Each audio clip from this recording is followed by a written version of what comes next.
Good evening সুপ্রিটি লাইফস্টাইলে তোমাদের আরও একবার স্বাগত। তোমরা সবাই কেমন আছো? আশা করছি তোমরা সবাই খুব ভালো আছো, আমিও খুব ভালো আছি। তো আজকে আমি তোমাদের সাথে শেয়ার করতে চেয়েছি ভেজ মোমো রেসিপি।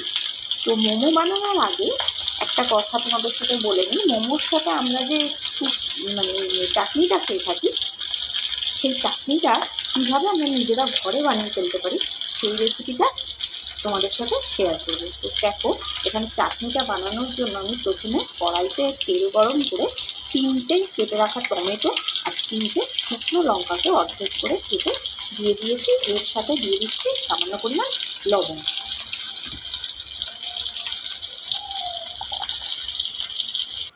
তো এখানে দেখো আমার টমেটোগুলো গলে গেছে, আর লঙ্কাগুলো আমি ওপর থেকে খোসাগুলো, বীজগুলো যেহেতু এর সাথে মিশে গেছে ওই জন্য আমি খোসাগুলো তুলে ফেলে দিয়েছি। এবার এর মধ্যে অ্যাড করব কিছুটা পরিমাণ সয়া সস, আর এর মধ্যে দিয়ে দিচ্ছি 1 চামচ পরিমাণ রসুন বাটা, আর দিয়েছি 1 চামচ চিলি সস আর 1 চামচ ভিনিগার, আর দিয়ে দেবো টেস্টের জন্য, যাতে খুব টক না হয়ে যায়, একটু মিষ্টি মিষ্টি স্বাদ থাকে, তার জন্য দিয়ে দিচ্ছি ছোটো চামচের 1 চামচ চিনি। তো দেখো, এবার এখানে আমি 1 চামচ চিনিও দিয়ে দিয়েছি। এবার এটাকে একটুখানি নাড়াচাড়া করে নেব। কালারটাও মোটামুটি চেঞ্জ হয়ে গেছে, একটু তেলও ছেড়ে গেছে।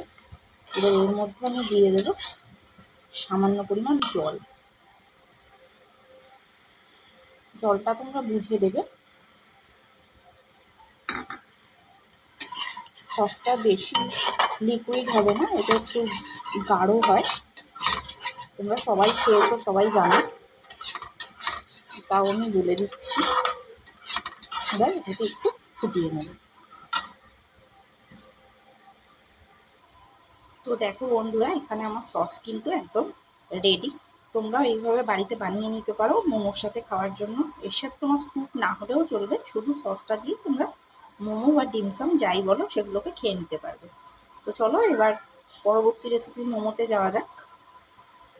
তো দেখো, এবার স্যুপটা বানানোর জন্য আমি এখানে কড়াইতে বাটার গরম করতে দিয়েছি। বাটারটা গলে গিয়ে গরম হয়ে গেছে। এবার এর মধ্যে আমি একে একে দিয়ে দিচ্ছি পেঁয়াজ রসুন বাটাটা, আদা রসুন বাটা দিয়ে দিলাম।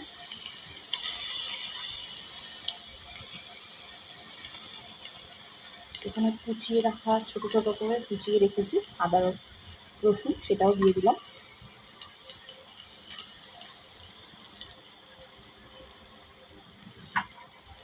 এবার এটাকে সামান্য নাড়িয়ে নেব।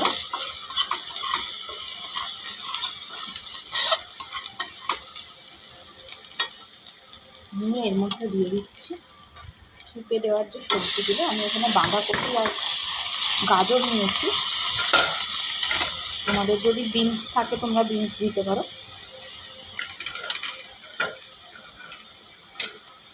এবার এগুলো ভাজা অবধি ওয়েট করবো। এর মধ্যে সামান্য লবণ দিয়ে দেবো, নরম হয়ে যাবে তাহলে সবজিগুলো।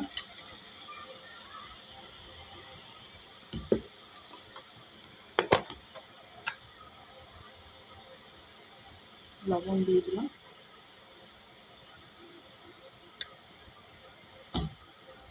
এবার এটাকে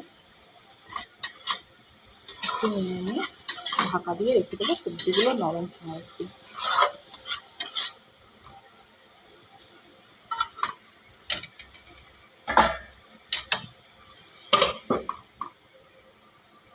তো দেখো, এখানে মোমো স্টাফিংটা বানানোর জন্য আমি এখানে প্রথমে ডোটা বেলে নিয়েছি। মোমো আকারগুলো দেওয়া মানে গোলগুলো করে নিয়েছি মোমোগুলো বানানোর জন্য। এবার স্টাফিংয়ের জন্য আমি এখানে বাঁধাকপি আর সেমভাবেই আবার গাজর আর একটু পেঁয়াজ দিয়েছি, আর আদা রসুন বাটা এখানে অ্যাড করেছি।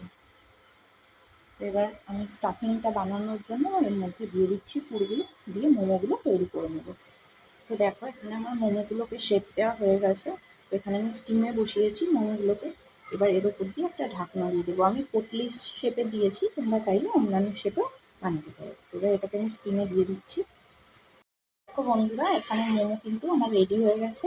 এবার নামিয়ে গরম গরম সস দিয়ে পরিবেশন করলেই ব্যাস। এখানে আমার স্যুপও কিন্তু রেডি আর মোমো রেডি। তো এরকমভাবে তোমরা বাড়িতে বানিয়ে দেখতে পারো।